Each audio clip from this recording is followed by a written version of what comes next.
Bless all our visitors here today. Help us through this meeting. In Jesus' name we pray. Amen.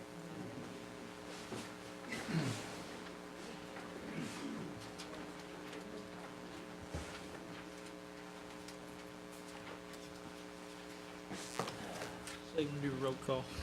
David Walkenstick. Honey. Don Garvin. Amen. Zach Baker. Here. Harley Bozer. Joe Bird. Aye. Here. Jody Fisher-Cox. Janelle Fulbright. Frankie Marcus. Present. China Corey Jordan. Lee Keener. Dick Clay. Here. Curtis Snell. Here. Denise Taylor. Here. David Thornton. Victoria Vesquez. Honey. Eric Allen White. Honey. Thanks, Shay. I'd like to entertain a motion for the approval of the minutes from January 13th. Second. All those in favor, say aye. Moving now to reports. Talking Leads Job Corps and Career Services, Ms. Diane Kelly. Thank you, Mr. Chair, and members of the committee. I'd just like to wish everybody a happy Valentine's Day, even though it's not Valentine's Day, it will be this Friday. and you When guys is that? Probably won't be here. What's the date on that? It's Friday the 14th. I better get the program. Boy, you better. I saw your mother and she told somebody to remind you. No, I'm just kidding. I didn't see your mother. So don't forget her. Don't want to forget your mothers on Valentine's Day. Or your girlfriends, or your wives. Yeah. Days. I just wanted to let you know that our Talking Leaves Job Corps Center is at full capacity. They have, Jay reported last Friday that they are up to their level. They may have a little over, which is okay because sometimes they lose students. And he also said that they were actually having to go over and cook because with the weather the way it was, some of the people couldn't make it in. And so when that happens, their management team goes over there, rolls up their sleeves, and they get back there and cook eggs and whatever's needed, and they clean up. He wanted me to mention that they had added Brett Hamby, who was their business technology teacher, to their management team, who's in an acting capacity. Mr. Charles Ray resigned, who was over our dorms, and Brett Hamby, who has worked in the school system and is also an employee that's been over there with us for about 3 or 4 years. He's been working under the guidance and direction of Mona Holt, who'd been over the dorms for probably about 20-something years. Mona's been doing back and forth work. She's over academics, but then in the evenings, she goes over and works with Brett in the dormitory so we can get ready for our ROCA that's coming up in May. So we wanted to say congratulations to him, even though he's in an acting capacity until we get that position hired. Also, his management team, some of them are moving around in other positions. They are trying to move the staff in accordance with the workload and caseload since they're fully staffed. Also, we're hoping to have our positions, hopefully all of them filled in Oklahoma City real soon. We've been without one of the positions up there for quite some time, and we're hoping to get that one filled in the next few weeks, we hope. I asked Stephanie Isaacs to accompany me to the committee meeting today. There was some questions from some of you all about our GED testing sites, and Stephanie has been working with a lot of the training facilities as well as the state, and I'd like to yield a little bit of my time for her to give you all some information and let her talk about that, if that's okay with you, Mr. Chair. Yes, please. Yes. All right. Okay. Thank you, Diane. Good afternoon. Like Diane said, she wanted me to give a little update on the GED. As most of you know, the state has done a complete overhaul of the GED testing for 2014. Where we were previously able to do paper-based testing, we're now slowly going to computer-based testing. We were previously able to test in 8 different locations we were allowed to test in, but now, however, due to these new requirements, we will be testing in 3 locations and hopefully a 4th, working out an agreement with Salisal Public Schools. I just want to give you some updates on the areas that we're working on. I am very pleased to announce that Stillwell and Tahlequah Assessment Centers are both open. If you'd like to visit our Tahlequah Assessment Center, it's just right next door. We did a complete revamping in there. There are some requirements, some stringent requirements we had to meet with the state and with Pearson View, the company that is administering the GED test. As far as computer stations, you have to have separate check-in area, separate assessment area, all of that. We've had to do the same changes in our Stillwell office. We are currently in the process. We are starting this week on the construction changes to our Pryor location. And Pryor is going to be housed also in with our literacy center. We're taking up half of the building. We're doing some HVAC work. We have some electrical we have to do. We have to build a wall. Then we get to add the computers, things like that. We're hoping it's about 2 months out for that location for that. We are also in the process of working with Sallisaw Public Schools to do a memorandum of understanding with that school to provide a GED tester there about twice a month. They have a facility, so we will have a meeting with them next week. So hopefully we can get that worked out and provide that, because as far as the 14 counties go, outside of the GED testing that's up at NEO, we're it. For this area. The ones, and then closer to us outside of this area is like the Tulsa Community Colleges and things like that. We are still going to provide the Mouse certifications. We're still able to do the Work Keys Career Readiness certifications. And Pearson VUE has also contacted us. We're going to be also providing the certification examinations for Oklahoma educators. This is a series of exams that I'm just now learning about. So other testing opportunities here. We do have 4 individuals that are certified to proctor the new GED test, and we are working with communications. We're getting all this information out in some news articles for the area. There was also some questions last time about the fees. I was wanting to visit with you a little bit about that. There are 4 modules for the test now. Previously, there were 5, and each module is $34, and the entire test is $136. That is a non-negotiable rate. Last year, we were only paying $65 for the whole test, so that's a bump up. But and then for the retest, each module is $14. And individuals can take that. They have 3 opportunities to test per year right now. And Mr. Bird, you had a question last month about our passing rate. Between October 1, 2012, September 30th, 2013, we had a passing rate of 77%. So we tested 100. This is just for our individuals that went through our GED program here. We tested 159 people, and 122 of those passed. And that is very good, because the state averages between about 72%. So we're actually very proud of that. Yeah, we're very proud of that. And we will continue to test just like we have in the past. We will test non-Cherokees. We're open to the public. And we test a lot of non-tribal members. We test a lot of private pay individuals. So it's a good service that we provide.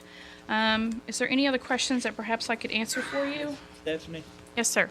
since we've increased the cost of the incentive, have we seen an increase of participants in our GED programs from last year? We haven't seen, in fact, everybody's down in the state. I talked to 16 of the other 18 testing centers that are open right now, and everybody's down right now. People aren't coming in to test. It's new. Some centers are still in the process of trying to get the new GED materials. I know, like, we use Steck and Vaughn. Their new materials aren't supposed to be coming out for another couple of months. A few people have started to take it, and some people are passing it, but no, we're not having a rush here or anywhere else in the state right now. Next question is as far as preparing these students, are we preparing them on the computer, or? Yeah, we utilize the computers as much as we can, and as we get into more of these materials, we're using a lot more online materials than previously before. When we still will use paper materials, paper-based materials too, but we use as much online as possible. All right, good report, Stephanie. You have a question, Lee? Yes, sir. Thank you, Chair. Is there any special program for employees or to help them get the they want to seek that? Okay. Well, we don't have a special program, but any of the employees can go through our GED program. We will pay definitely for the first time. We have a voucher system that we have now established that we will pay for the first time test. So they go through it, and the whole $136 can be paid for us the first go around. In fact, buying the vouchers has been the easiest thing of this whole process, because they have to pay for it as soon as they register. They have to register online. And how long does the process take from start to finish? If they pass the test the first time? To pass the test, well, they'll get some. I'm sorry. From start to finish, once they join the program and then they take the test. A lot of it's going to depend upon, you know, them and how their progress is. We've had people come in and they've been in a class for a few weeks and they take the test, already go. And then we have some people that have come in and they've had to be there, you know, for a while. And I know Frankie can attest to that. She was a previous teacher, but a lot of it really depends on them. And that's something else we do. And I'm really proud of the staff. They really take the time. You know, they work with the students, but you know, we give them practice tests, and they don't put them through until they're ready. Now, some people be like, "Oh, I'm ready. I want to go take it." Okay, well then, you know, you can take it. You'll need to pay for it at first, and you can take it. But I'm really proud of my staff for that, because they're not going to put anybody up for a test until they're ready. And I think the numbers show that 77% success rate. That's a good number, and I commend you guys for your work Thank you. getting those numbers up that way. I know it all has to do with the instructors, because if you know it's with curriculum or anything, if you got a good instructor, it's going to be successful. Yeah, we're So thank and you our for literacy that. centers are throughout the 14 counties, and they're a pretty good group. So, thank you. Oh yes, we will be. I'm sorry. We will be adding. We're finally filling our Claremore teacher position. Donna McNabb. She'll be starting next Monday, so we'll have all 6 of our teaching positions filled once again. Yes, sir. One more question. If a person had previously taken the written test and then maybe a year or something, All that goes away. if they're starting in the. Yeah, everything has to start all over. Okay. Yeah, yeah, Well, and. With the first, are they considered first time then? Yeah, they'll have to start all over beginning. And it is a little bit more, you know, structured test. They want to do more, they're trying to bring out more critical thinking skills. And they have it set up where, you know, they really don't want you to come in and take the whole test in one day. They want you to kind of break it up, and that seems to have more success for individuals. Contact the supervisor or supervisor. Yeah, we offer morning, afternoon, and evening classes, so they can go to class anytime they need to, and the employee just needs to work out a system through our adult education. George Roach heads up the learning center across the street, or any learning center that we have in the 14 counties. And if you need a schedule, I can be more than happy to send that out again. Okay, please. I will. Thank you. Uh-huh. Thank you, Mr. Chair. Thanks, Stephanie. I just had one more thing before I wrap up. We're going to be starting specialized food service training for C&B the month of March. We'll also do a more extensive food service training in June and July and also in September, so that we have plenty of food service people certified in that pipeline for all of our food venues with C&B. We're meeting with Mr. Thomas and Ms. Phillips this Friday. We're meeting with the VOTEX on Wednesday, and I'll be meeting with the people in Tulsa as well as Bartlesville here in the next few weeks to look at those expansions on down the road for the next fiscal year. Because what we're wanting to do is to develop a grid for the rest of the fiscal year and any expansions or new additions to any of their food venues, so that we have plenty of people. We're also working on some incentives that we can also provide those people that go into those areas. And we're hoping to get our website up. What used to be Jobs Well Done will be changed to Cherokee Connections. So we got a lot of stuff going on. Good Lord, we need some more of those. Definitely. Some more cooks and Are there any catering. questions? That was a good report, Diane. Thank you. Thank you. Thank you. All right, next we got Bill Ando and Dr. Sly.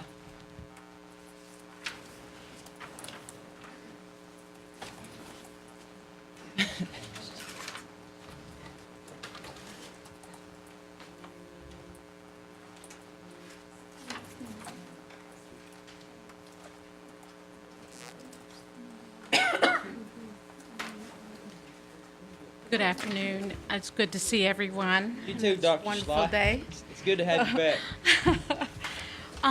The last meeting that we had, you requested a report on the public school co-op program and what we have done there that's funded through our motor vehicle tax code, licensing tax. So I have you a brief report to look at, and then you have education's report. If you have any questions on that, we will answer that.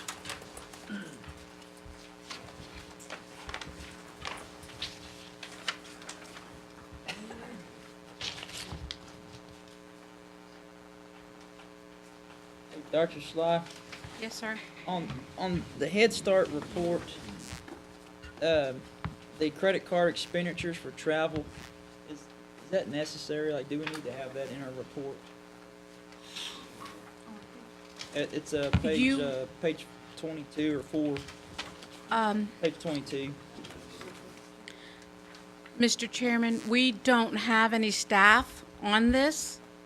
We only have contracts with individuals. So that's worked into the contract of the individuals that we have going out for presenting staff development on science, any of What's that. the wishes of this body? I mean, do you guys think we need travel for credit card expenditures? I mean, the other reports don't Oh. have it. Excuse me, you were talking about Head Start? Yeah, I'm just going off a report. I was looking through it last night, and I didn't know why we had travel down there and credit card expenditures for travel. What's the wish of this body? Do you guys want that in the report, or you want to keep saying it? You guys want those numbers of their travel? Is that policy that's Yes, the speaker. They actually, that is part of their report that they give to the policy council each month, and it's tied into the report that goes back to the government that is giving them the money. So that comes out of a bigger report that they have to send in and account for that down to the penny, is my understanding. Right. needs to be included? Well, it wouldn't necessarily have to be included here, but it does have to be included in the report, I think, that they give to the policy council and that they get back to the government. And it would be prudent to keep it in this report that you received, because then when the funding agency sees that it has come through here, that it has been acknowledged, then they're okay with the completeness of the report. I mean, I don't have a problem with it in there or not in there. I just, They're it's not a big deal. David, if we look at their reports every month, and if they make Verna available every month, that counts towards their annual evaluation. Just like Joe and I going to their policy council meetings, that counts points, and that's one of the reasons that they take every opportunity to keep their points up for their annual evaluation, which is coming up this year. So it's Yes. an artifact that they get to use in their evaluation. And we're even, I don't want to say we're taking classes, but we kind of are, we're being tuned up, and, because we have to talk to them, when they come in, it's a 3-day, and we'll only get 30 days notice. You I will believe. get at least 30 days notice, 30 yes. 30 days notice, then they come down here and they're here for, I think, 3 days. and Mhm. Yes, There's a ma'am. whole host of things that they can go over with us. I appreciate you clearing that up with me, Speaker.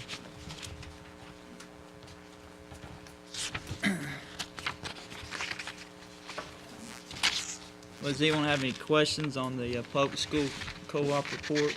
Well, I know there's- the education committee report is what I was asking if you had questions on, Oh, because I just handed this out to you. okay. I don't know if you can read it that quickly. It's brief, but, yeah. I don't have any questions. All right, that's a good report, Dr. Sly. That was a good report. Okay, thanks.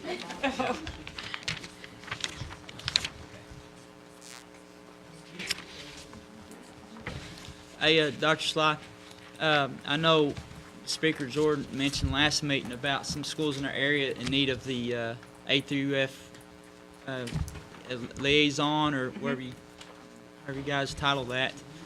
I guess we need to meet offline and maybe identify some of those schools. And You can look at this report. I'll tell you what's in it so that you can glance through it and get your information that you might want to glean from it. This is the motor vehicle tax, and it's the professional development aspect of the monies that you give to the school, the 5%. Gives a history, the legislation piece that created the program. It talks about the activities that were approved through tribal council on the 3rd page. On the 4th page, we continue that, and at the bottom, I have talked about some activities on the bottom of the 3rd page and the bottom of the 4th page, the activities that we're already involved in. A public school can contact us for staff development. We have contracts already with individuals to go out, and we have some dates. The ones that we've had to now have been canceled due to weather. So we're having the same problems everybody else is. Then we have the Teacher Institute, the two-day institute scheduled for June 4th and 5th at Northeastern. We have our keynote that we're getting a contract for. And so we're doing all of these activities. And then behind that is the legislation. And behind the legislation, those last several, like 5 pages, 6 pages, there are your list of schools with their grades, letter grades, the updated letter grades. So you can look at your schools, they're by county. See what your school's grade is. It's not looking good. It's kind of That's why you this looks like my created the report card professional back in development grade aspect school. of this, so. And this is our first year to begin assisting them, particularly with those STEM areas, because that's where a lot of them are having that reading and, well, really just, if they, and then their language arts aspects. And we're trying to include all that in our institute this summer to address their needs. A lot of needs, a lot of needs. Yes, sir. It's a good report, Dr. Sly. I appreciate it. Councilman Baker. Thank you, Mr. Chair. Have you selected all the participants and remember the removal of bike riding? No, the people who are on the committee are supposed to get their stuff to me this afternoon by end of close of business today, so. But you've stopped taking applications. Yes, the deadline for that was January 31st. So they're being reviewed and we'll know. Okay, thank you. Uh-huh.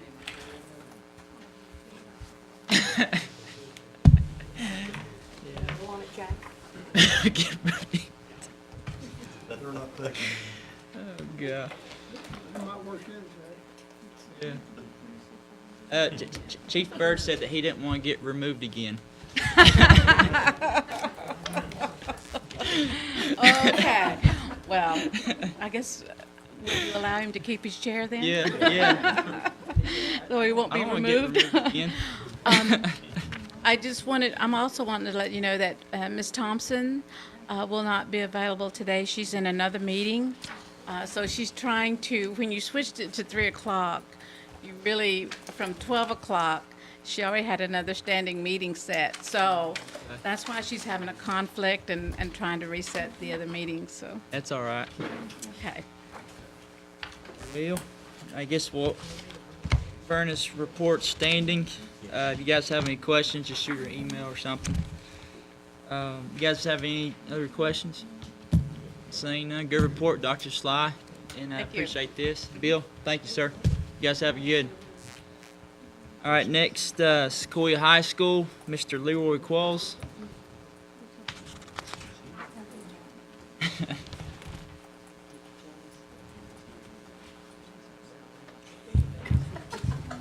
Good to see everyone. Good afternoon. Couple of things that's not on there.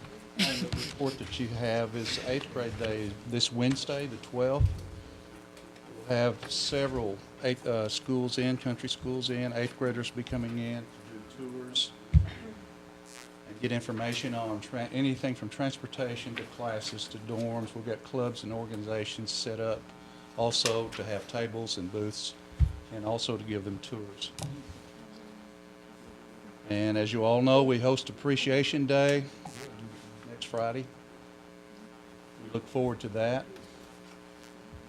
A couple of things that some of you I see at ball games. We only have 2 left at home. We have senior night at home this coming Thursday night. And also a week from Saturday night, the 22nd, the playoffs, basketball playoffs start, and we have keys at our place. So that'll be the last home game for Sequoia this year. But we also have parent-teacher conferences next Thursday night, 4 to 7, and also on Friday from 8 to noon. A couple of things on the grants. A&A grant that we have a stakeholders meeting, which is a parent community meeting next Tuesday at 5 o'clock. And at those, we go over things that the school's doing and upcoming events that we have going on. such as the list at the bottom of your sheet there. We'll report on those things. We'll have Michael Lynn there to also help report on the traffic light project. Also, the A&A grant is providing for language classes for immersion families, and that'll begin anytime. I think it's next week maybe. I don't have the dates on that. 21st Century Grant, we've got over 200 students enrolled and participating. And again, it helps us in the dorms. We have tutoring in the dorms in the evenings, and I believe it really has helped decrease our F list and our D list. Immersion staff will have a State Department of Education data collection training. That will be upcoming. Robotics won their own competition. That was huge, with a lot of great schools and some colleges being there, and that was our people did a really good job on that. A lot of positive comments back on that. The regional band contest will be at Tahlequah High School on February the 27th and 28th. Regional wrestling will be either the 21st or 22nd of February. Our girls basketball won the Shrine Tournament and the J Tournament. They're ranked number 5, and as of now they have an 18-1 record. Our boys finished 3rd at Muskogee and won the J Tournament. They're also ranked number 5, and then as of now they have a 16-3 record. I mentioned the senior night. Also mentioned the playoffs. Our dorms, our student count's 366, and our dorm count is 102. So it's come down just a little bit, which kind of excites me about some of these projects that are coming up. And I think we've got additional information today with those projects. I'm excited about all these things. The traffic light project, we've got a Safe Schools Committee, and our front entrance, or exit, if you would, has been of major concern over the years, and there's been a few accidents there. And with the help of ODOT and with the help of Michael Lynn and the Roads Department, we're going to have a traffic light put in before school starts. Dorm furnishings, you can see there where we're going to have 56 queen beds. We're going to fully furnished in the boys and the girls honors dorms. Also the top floor of the girls dorm, top floor of the boys dorm. And the reason we can't put those in each room is of course the space and the fact that we'll need more kids than one in a lot of those rooms. Get more students into the dorms. Water project, I've mentioned it to you before. That's just a short summary over it. And the football stadium renovations, all these are exciting, and all these will be helping our kids, and all these will be in place before school starts, unless something happens there. And, you know, sometimes that does, but right now things are looking good for the projects to be completed before school. That concludes my report, unless you have any questions about any of the information or anything else. Chief Byrd? Yes, good report. Just looking at your projects there with the budget cuts that we've had, would you go down on each of those projects and give us a breakdown on the cost? Well, I don't have that with me, but I can, the traffic project is being received from an ODOT grant. So that's not going to cost the school anything, and our roads department will help furnish a lot of the labor on that. I don't know if Michael is still here, but I would say that's well over $500,000. And that's just an uneducated guess. Dorm furnishings, I don't know. Each dorm room now is going to get a nice nightstand and a really nice lamp. It has plug-ins at the bottom of it. These are heavy-duty lamps. They, you know, if you're force playing, maybe you won't knock it over as often as you would if it was a cheap lamp. Each dorm room will have a mirror put on it. And with the queen beds, it's going to decrease the area and the space in there. But I think we can make these rooms feel more like home. I don't know what the cost would be on that as a total. The water line project is huge. As far as I know, the water lines have never been replaced at Sequoia. And as you all know, they rust and they get old, and if they ever go, it's a huge problem. I know that that came from a BIE backlog. Again, several hundreds of thousands of dollars on the water project. Football stadium renovation. Mr. Davis, do you remember the numbers on that? David? He's gone. There he is.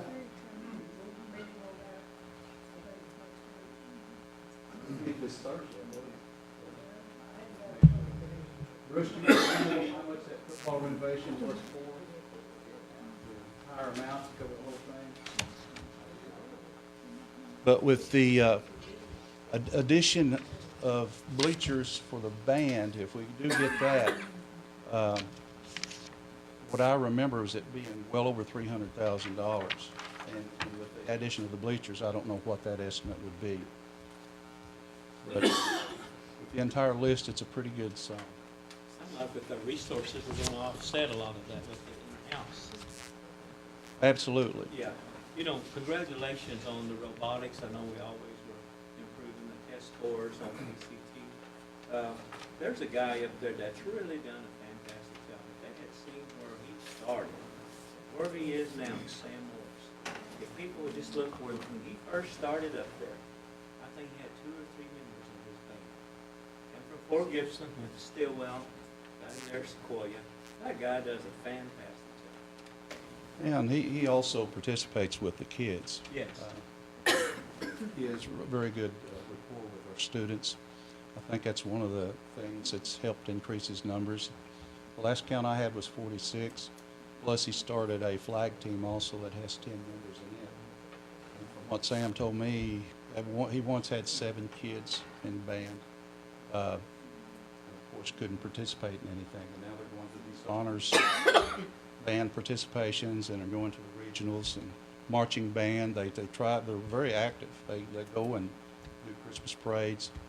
He has done a good job. Very good academic. Mr. Qualls, the water project, are we gonna be using our resources in-house, or is the BIE requiring us to contract out? Because I do know the pipes do rust. You know, sometimes you go to a water fountain and you got dark water coming out of there. If they don't run for a while, if they set for a little bit. But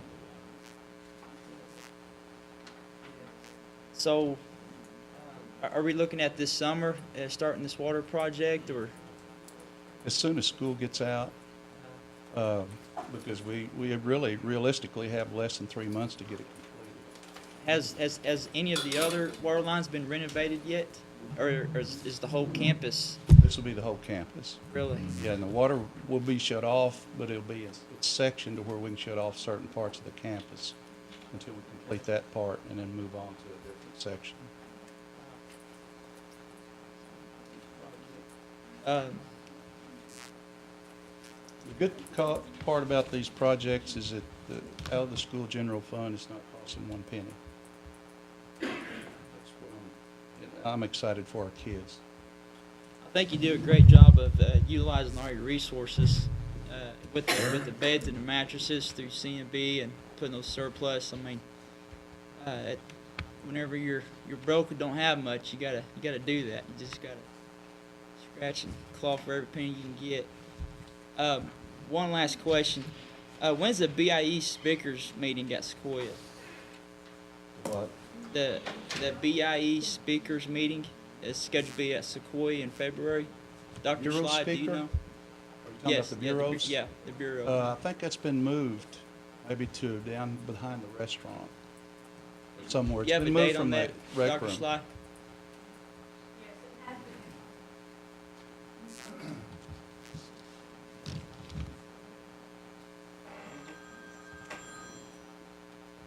My apology, didn't mean to yell. Yes, it has been moved to the community room behind the restaurant. What's the date on that?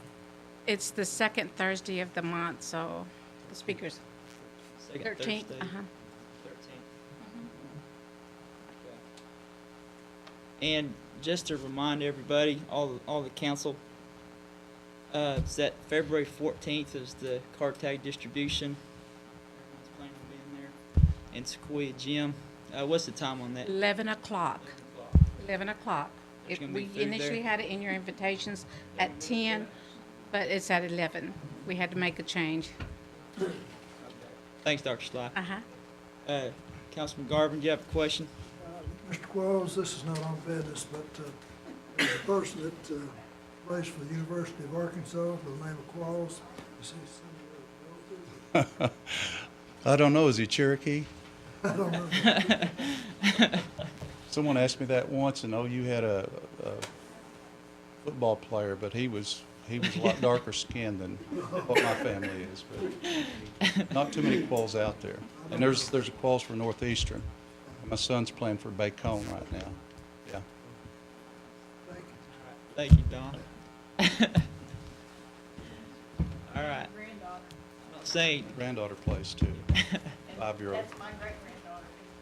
Oh, sure, no? Really? Well, Qualls be coaching for too long. Qualls, good report. Appreciate you. All right, have a good day. All right, going down to old business. Seeing none. New business. Speaker Jordan, would you like to take this? Yes, this would be continuing our discussion on the Cherokee Nation Education Scholarship Doctoral Program. If you'll recall, it was in another committee last month, and we moved it to this committee, and I'm not sure, Bill, are you and Dr. Gloria, are you all still in the midst of maybe getting us some figures of what we think this might cost for us to pursue something of this sort? Well, we can. I mean, we can get some figures. It's a little elusive. I mean, we really don't have a projection for that, as far as how many students would be interested in pursuing those advanced degrees. One time we did provide scholarships for the students all the way through a doctoral program. I know it's been quite a while, but could we go back and look at those figures and give us an idea of how many may go from a master's to a doctorate? We can, and then as I outlined in the report when we met in special committee, one of the restraints is the funding time frame. We're funding, I believe, for graduates 6 semesters, which is 3 years, and so a student can finish their master's degree and at least start a PhD, but they will not, or a doctor, some type of advanced program, but they wouldn't finish. And so you may want to extend that funding period, or you may want to split that to differentiate between master's and doctoral PhD program. Here's what I would like to do. I would like to hold this over for another month, and during that time, I would like for you to see who's coming up to the end of their 6th semester. Okay. And whether they've already begun their doctoral program. And if they have, how far into the future will they need to go to finish that up at the pace they're on. That may give us some figures. Yeah, it's a great place to start. Because if they're already in our program, continuing them on may be as little as extending our program another year. Exactly. In some method. And this would give us a figure, which might give us an amount. Okay. Okay? Would everyone be agreeable with that? Because without knowing a figure, we don't know whether we can afford to do this. And if we can look at our existing students, see who's already almost there or into the program, then we can kind of gauge how many of them are going to continue on. And from that, we can gauge how much money we need and whether we can pursue this based on our budget. Would that be Table. yes, unless somebody else wants to discuss. May I make one comment? Because it isn't actually in relation to what you've just said. I think, and one of the requirements of graduate studies is that they're going to come and work for us for a couple of years after they graduate. Am I correct about that? It's different programs. That's a different program. That's So a this one dir- has no such requirement on it. Right. Darn, I thought that would have, made it a little less elusive perhaps in terms of That which would have really PhDs helped we us because need. right now, I mean, if I may speak, go I ahead. think we only have a very small number on directed studies. It's just over a dozen, yes. Yeah, this number I think will be a little larger. Okay.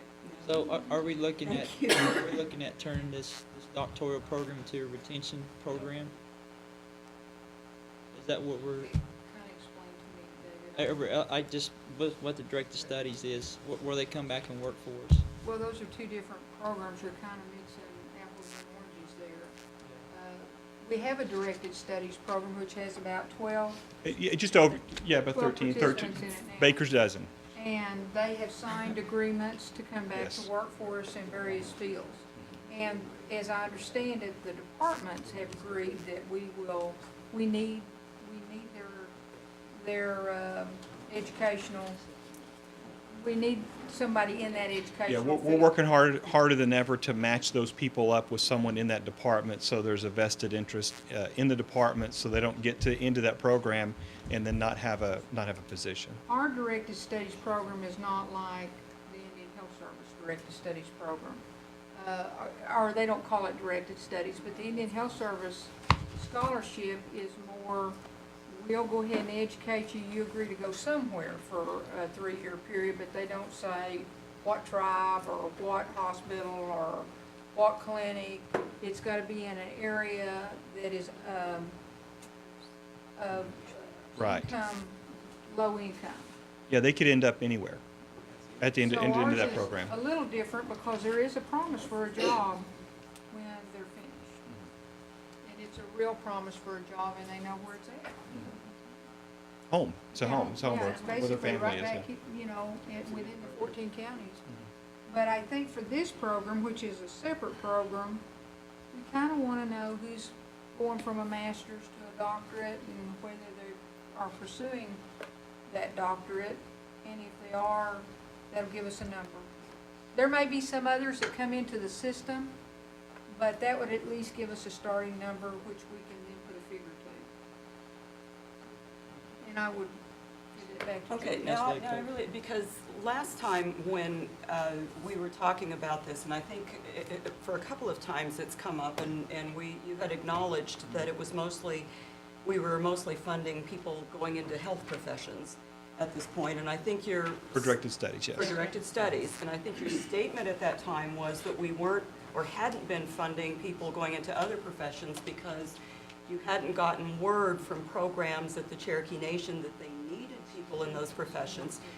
So I'm, And or we're, in those departments to work for them. So so I am confused about this because I know that in the past, directed studies, part of the requirement has been that they would come back and work for us, and so I'm. last week I got a pretty vigorous series of emails of responses. Our coordinator of the directed studies program has been hounding those departments to chime in on what their needs are, and we do have a needs list now. Yeah. And so we'll start looking at the needs list that we've received, and then to see if we can start matching students up for that program. So there is something of a pipeline here that we're anticipating people coming into employment for us in ways that we need. And I would suggest that would be a way to kind of narrow the focus on which doctoral students we were going to fund, to identify, you know, which programs around here could really benefit from a doctoral. Okay, now, Julia, be careful to keep those two separated, if I might, just to add a little information, because we started the directed studies and funding them because of hard-to-find staff for Cherokee Nation. Well, the PhD program, doctoral program, is just a program of an individual students choosing. And, you know, I did policy. Cherokee Nation at the time didn't need policymakers. You know, they still don't. But anyway, they use lawyers. They use lawyers. But anyway, so I didn't get funding. Now, if someone was in directed studies and say they were in language, then language is a very difficult area for us to fill. That individual would get funding and more funding, you know. So keep those two separate, an individual's choice versus the organization's choice for what they are needing. No, I'm understanding that Okay, exactly, okay. and I think that's what I'm saying, that in terms of one way that we might look at this in terms of what we would fund in the future would be that we want to fund what the organization needs. And so, yes, the individuals are going to make their choices about what they want to study, but we're not necessarily going to fund everybody. I mean, it's a suggestion, Sure. that I would make, because we're not going to be able to fund every Cherokee, who is pursuing a PhD. I mean, just honestly, we aren't going to be able to do that. And so how do you sort of refine that a little bit so it isn't such an elusive thing? Currently, we're refining it by matching them up with the department that says, yes, I will hire that person when they graduate. Exactly. And that's where, kind of where we draw the line now. Now, keep in mind, this is, like I said last time, it's part of a whole ecosystem of the scholarship funding. And so those undergraduate, those BA degrees are the ones that we give highest priority to. So then we would build off of that. So if times get tough, we'll scale back down to that undergraduate degree program. I think we're maybe kind of saying the same thing Yes, we are. in the end. Okay. Very good, thank you. All right, thank Chief Bird. Clarification, Madam Speaker, you just want to table this a month, give them a time Yes. to I tackle it? wanted everyone to have benefit of comment and then table it for another month and we'll get some additional information. Any discussion? All those in favor, say aye. Opposed? All right. Thank you. Here, seeing no announcements, next meeting is scheduled for Monday, March 10th at 3 p.m. Entertain a motion to adjourn. Second. All those in favor? But, got about a 10-minute break.